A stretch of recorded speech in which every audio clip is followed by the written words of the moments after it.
सो दोस्तों, स्वागत है आप सभी का आज के BNN न्यूज के अंदर, जहां सिर्फ एक ही वीडियो के अंदर हम पूरे हफ्ते के सारे लेटेस्ट न्यूज को जानते हैं। और आज की वीडियो के अंदर भी कई सारी कमाल की न्यूज है, इसीलिए अगर आप किसी भी न्यूज को मिस नहीं करना चाहते तो आज आप इस वीडियो को पूरा एंड तक जरूर देखना। लेकिन उससे पहले जो भी हमारे चैनल को पहली बार देख रहे हैं वो सभी जल्दी से हमारे चैनल को सब्सक्राइब कर लें एंड सब्सक्राइब बटन के बगल के बेल आइकन को भी ऑल पर सेट कर लें, ताकि जैसे हमारे चैनल पर कोई भी लेटेस्ट वीडियो अपलोड हो वैसे आप उसे सबसे पहले देख सकें। इसके साथ ही हमने अपने चैनल के ऊपर kingdom of the planet of the apps movie को एक्सप्लेन कर दिया है। सो इसीलिए अगर आप सभी उस मूवी की स्टोरी को डिटेल से हिंदी में देखना चाहते हैं तो आप हमारे चैनल में जाकर उस वीडियो को देख सकते हैं। मैं उसका लिंक इसी वीडियो के डिस्क्रिप्शन में भी डाल दूंगा, ताकि जो भी लोग इंटरेस्टेड हो वो सभी लिंक के जरिए डायरेक्टली उस वीडियो को देख सके। तो इसी बात पे जल्दी से वीडियो को लाइक कर दीजिए, और अगर आज की खबर पसंद आती है तो कमेंट्स के अंदर BNN न्यूज जरूर लिखें। तो आइए अब हम बिना किसी देरी के आज की इस कमाल की वीडियो को स्टार्ट करते हैं।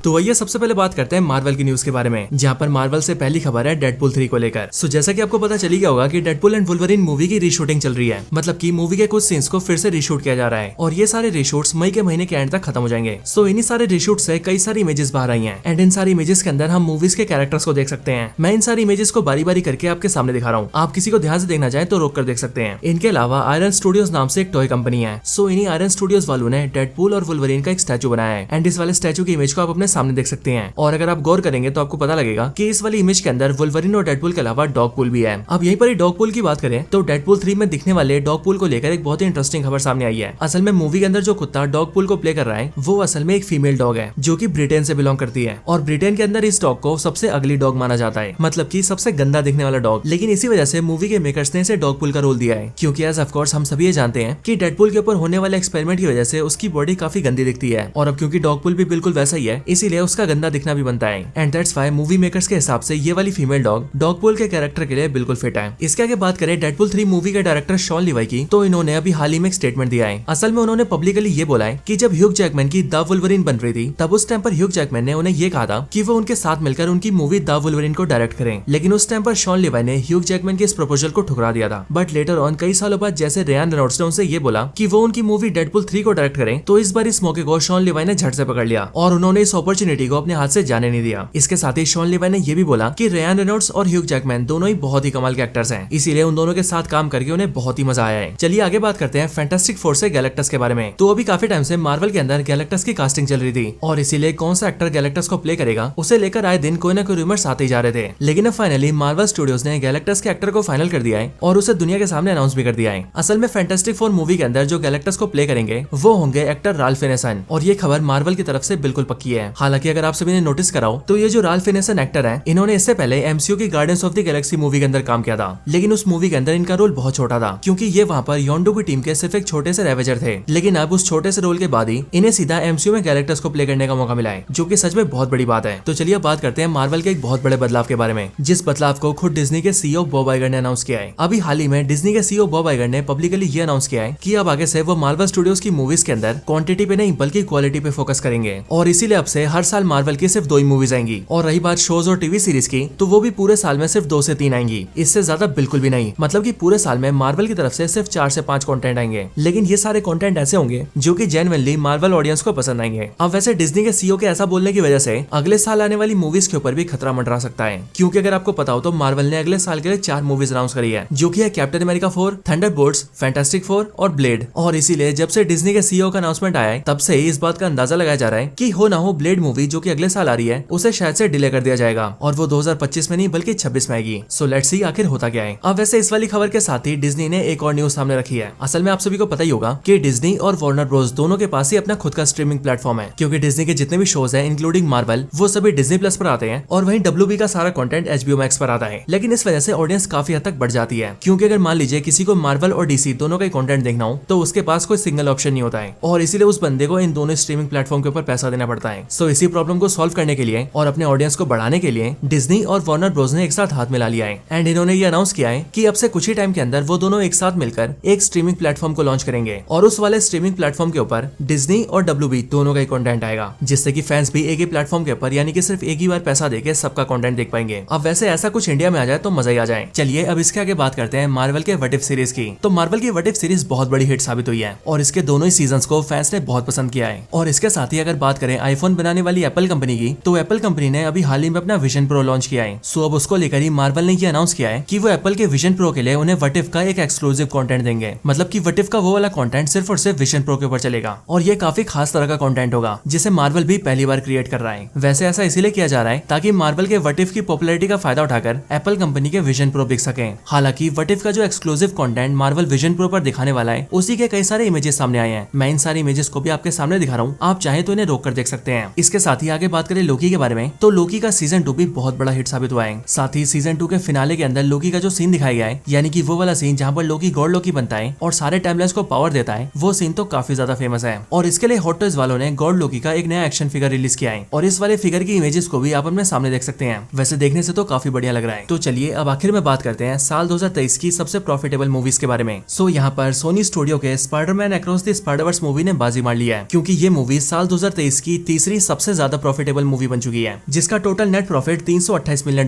का है। हालांकि इसके अलावा अगर बात करें मार्वल के guardians of the Galaxy volume 3 की, तो उसका नेट कलेक्शन $124 मिलियन का है और ओपनहाइमर मूवी का $201 मिलियन का। इसके साथ ही Spiderman across the Spiderverse movie से जो दो मूवीज ऊपर है, वो दोनों मूवीज है सुपर मारियो ब्रोस और बारबी, क्योंकि जब बारबी मूवी का नेट प्रॉफिट $421 मिलियन का है, वहीं पर सुपर मारियो का नेट प्रॉफिट है $559 मिलियन। तो यही सारी न्यूज थी मार्वल की तरफ से। अब मार्वल के बाद चलिए बात करते हैं डीसी के बारे में। तो डीसी की तरफ से सबसे पहली और सबसे बड़ी खबर तो यही है कि जेम्स गन ने अपने नए डीसीयू के सुपरमैन को ऑफिशियली रिवील कर दिया है और जो फोटो जेम्स गन ने शेयर करी है वो आप सभी अपने सामने देख सकते हैं। एंड इस फोटो के अंदर आप ये देख सकते हैं कि सुपरमैन के एक्टर डेविड कॉरन स्वॉर्ट ने अपना सुपरमैन सूट पहन रखा है और इस सूट को लेकर ये बोला जा रहा है कि सुपरमैन मूवी के अंदर भी सुपरमैन हमें इसी सूट में दिखेगा, मतलब कि सूट के अंदर कोई बदलाव नहीं होगा। हालांकि इसके साथ ही सुपरमैन के जो एक्टर है यानी कि डेविड कॉरन स्वॉर्ट, उन्होंने भी सोशल मीडिया के ऊपर अपनी फोटो शेयर करी है। एंड इस फोटो के अंदर आप ये देख सकते हैं कि इस वाली फोटो को उन्होंने जिम से शेयर किया है, जहाँ पर वो अपनी सुपरमैन की फिजिक को शो कर रहे हैं। और वैसे ये भी मानना पड़ेगा कि इन्होंने सुपरमैन जैसी फिजिक बना भी ली है। अब सुपरमैन के आगे बात करें बैटमैन के बारे में, तो डीसी वाले बैटमैन के ऊपर एक एनिमेटेड सीरीज बना रहे हैं जिसका नाम है बैटमैन केप्ड क्रूसेडर और इसके अंदर बेसिकली बैटमैन की ऐसी स्टोरी दिखाई जाएगी जहाँ पर बैटमैन 1940s का होगा, मतलब कि ऑलमोस्ट वर्ल्ड वॉर 2 के टाइम का। हालांकि डीसी वालों ने इसकी रिलीज डेट भी अनाउंस कर दिया है, जहाँ पर हमें बताया गया है कि बैटमैन की ये नई एनिमेटेड सीरीज इसी साल 1 अगस्त को अमेजॉन प्राइम के ऊपर आ जाएगी। चलिए इसके आगे बात करते हैं हार्ली क्विन के सुसाइड स्क्वाड इसेकाई एनिमे के बारे में। सो मैंने आप सभी को कुछ टाइम पहले ही बताया था कि अब डीसी वाले भी प्रॉपर जापानीज एनिमे के ऊपर काम कर रहे हैं और इसमें जो उनकी पहली सीरीज आएगी वो आएगी हार्ली क्विन की सुसाइड स्क्वाड। सो डीसी वालों ने इसी एनिमे सीरीज का ट्रेलर रिलीज कर दिया है। मैं आपको ट्रेलर से ही काफी सारी इमेजेस दिखा रहा हूँ, आप चाहे तो इन सबको रोक कर देख सकते हैं। इसके साथ ही डीसी ने अनाउंस कर दिया है कि ये वाली सीरीज इसी साल के जुलाई में आ जाएगी। चलिए अब एनिमे की बात हो ही रही है तो मैं आपको एनिमे से जुड़ी कुछ और कमाल की न्यूज बताता हूँ, क्योंकि वैसे भी इस हफ्ते काफी एनिमे न्यूज आई है। सो यहाँ पर सबसे पहले तो इस बात को रिवील किया गया है कि अपनी Naruto anime series total 83 countries के अंदर किड्स के शो में सबसे पॉपुलर शो है। मतलब कि इन सारे 83 कंट्रीज के अंदर जितने भी बच्चों वाले शोज आते हैं उनमें नारुतो को सबसे ज्यादा देखा जाता है और इसके बाद जो ड्रैगन बॉल है उसकी रैंकिंग नंबर 5 की है। इसके साथ ही अगर बात करें ब्लू लॉक एनिमे के बारे में, तो ये वाला एनिमे काफी पॉपुलर हुआ है और इसीलिए इसके सीजन 1 की पॉपुलैरिटी को देखते हुए इसके सीजन 2 को भी बहुत ही जल्दी कंफर्म कर दिया गया था। लेकिन अब जाकर इस बात को भी अनाउंस कर दिया गया है कि ब्लू लॉक का सीजन 2 इसी साल के अक्टूबर से आना स्टार्ट हो जाएगा। इसके आगे जो भी लोग बाकी हनमा को फॉलो करते आ रहे हैं उन सबको पता होगा कि बाकी हनमा की एक नई मूवी आ रही है, जिस मूवी का नाम है Baki Hanma versus Kengan Ashura. So Netflix वालों ने इसी मूवी का पहला पोस्टर और इसका ट्रेलर भी रिलीज कर दिया है। इसके पोस्टर को आप सभी अपने सामने देख सकते हैं और रही बात ट्रेलर की तो उसे आप यूट्यूब पर जाकर देख सकते हैं। साथ ही नेटफ्लिक्स ने यह भी बता दिया है कि ये मूवी अगले महीने 6 तारीख को आएगी, यानी कि 6 जून को। इसके साथ ही अगर बात करें डिटेक्टिव कॉनन एनिमे की, तो ये वाला जापानीज एनिमे भी बहुत फेमस है और इसने अभी हाल ही में एक बहुत बड़ा रिकॉर्ड तोड़ दिया है। असल में इस एनिमे की अभी जो लास्ट 2 मूवीज आई थी उन दोनों मूवीज ने मिलाकर 10 बिलियन येन से ज्यादा पैसे कमा लिए हैं, जो कि टोटल है 10.5 बिलियन येन। येन माने जापान की करेंसी। और इसीलिए लगातार 2 मूवीज से इतना पैसा कमाने वाली ये पहली मूवी फ्रेंचाइजी बन चुकी है। लेकिन हाँ, सिर्फ जापान के एनिमे के अंदर। लेकिन हाँ, एनिमे इंडस्ट्री के अंदर ये बहुत बड़ी बात है। इसके आगे बात करते हैं एक नए एनिमे के बारे में, जिस नए एनिमे का नाम है टोगुन एनिकी। सो इसके रिलीज डेट को लेकर काफी टाइम से बातें चल रही थी, लेकिन अब फाइनली इस बात को कंफर्म कर दिया गया है कि ये वाला एनिमे अगले साल आएगा, यानी कि साल 2025 के अंदर। हालांकि महीना और दिन कौन सा होगा ये बताना अभी भी बाकी है। तो आइए इसके आगे बात करते हैं कोड गियास एनिमे के बारे में। सो ये कोड गियास भी काफी पॉपुलर एनिमे है और इसी की अभी नई मूवी आने वाली है, जिस मूवी का नाम होगा code Geass rose of the recapture और ये बेसिकली 4 पार्ट्स में आएगी। एंड अगर इसके रिलीज डेट की बात करें तो जापान में इसका पहला पार्ट रिलीज होगा 10 मई को, दूसरा पार्ट आएगा जून 7 को, तीसरा आएगा जुलाई 5 को और फाइनल पार्ट आएगा 2 अगस्त को। और फिर उसके आगे जाकर इसके सारे एपिसोड्स को डिज्नी प्लस के ऊपर डाल दिया जाएगा। अब बात करें फाइनल एनिमे के बारे में, तो वो खबर है वन पीस को लेकर। सो वन पीस का लाइव एक्शन सीरीज काफी पॉपुलर हुआ था और इसके लिए इसके सीजन 2 को भी अनाउंस कर दिया गया था। तो अब सीजन 2 से ये खबर सामने आई है कि वन पीस के सीजन 2 की कास्टिंग को कंफर्म कर दिया गया है। और वैसे इसकी कास्टिंग में कौन कौन है इन सबको मैं आपके सामने दिखा रहा हूँ, आप चाहे तो इसे रोककर पूरा पढ़ सकते हैं। हालांकि इन सब के अलावा अगर कुछ अदर न्यूज की बात करें तो उसमें सबसे पहले वेडनेसडे का सीजन 2, जहां से ये खबर है कि इसकी फिल्मिंग स्टार्ट हो गई है। इसीलिए जैसे इसकी शूटिंग खत्म होती है वैसे ही जल्दी से इसे रिलीज कर दिया जाएगा। इसके आगे Star Wars Dark Empire movie से कई सारे एक्शन फिगर्स को रिलीज किया गया है, जिन्हें बनाया हॉट टॉयज कंपनी ने। मैं एक एक करके इन सबको भी आपके सामने दिखा रहा हूँ, आप अगर चाहें तो इन सबको भी रोक कर देख सकते हैं। और फिर अब इसके आगे बात करें वीडियो के आखिरी न्यूज के बारे में, तो वो है फास्ट एंड फ्यूरियस की फाइनल मूवी से, जो की होगी फास्ट 11, और ये मूवी रिलीज होगी साल 2026 के अंदर। मतलब कि इस वाली मूवी के बाद फास्ट एंड फ्यूरियस से कोई मूवी नहीं आएगी, यानी कि प्रॉपर दी एंड।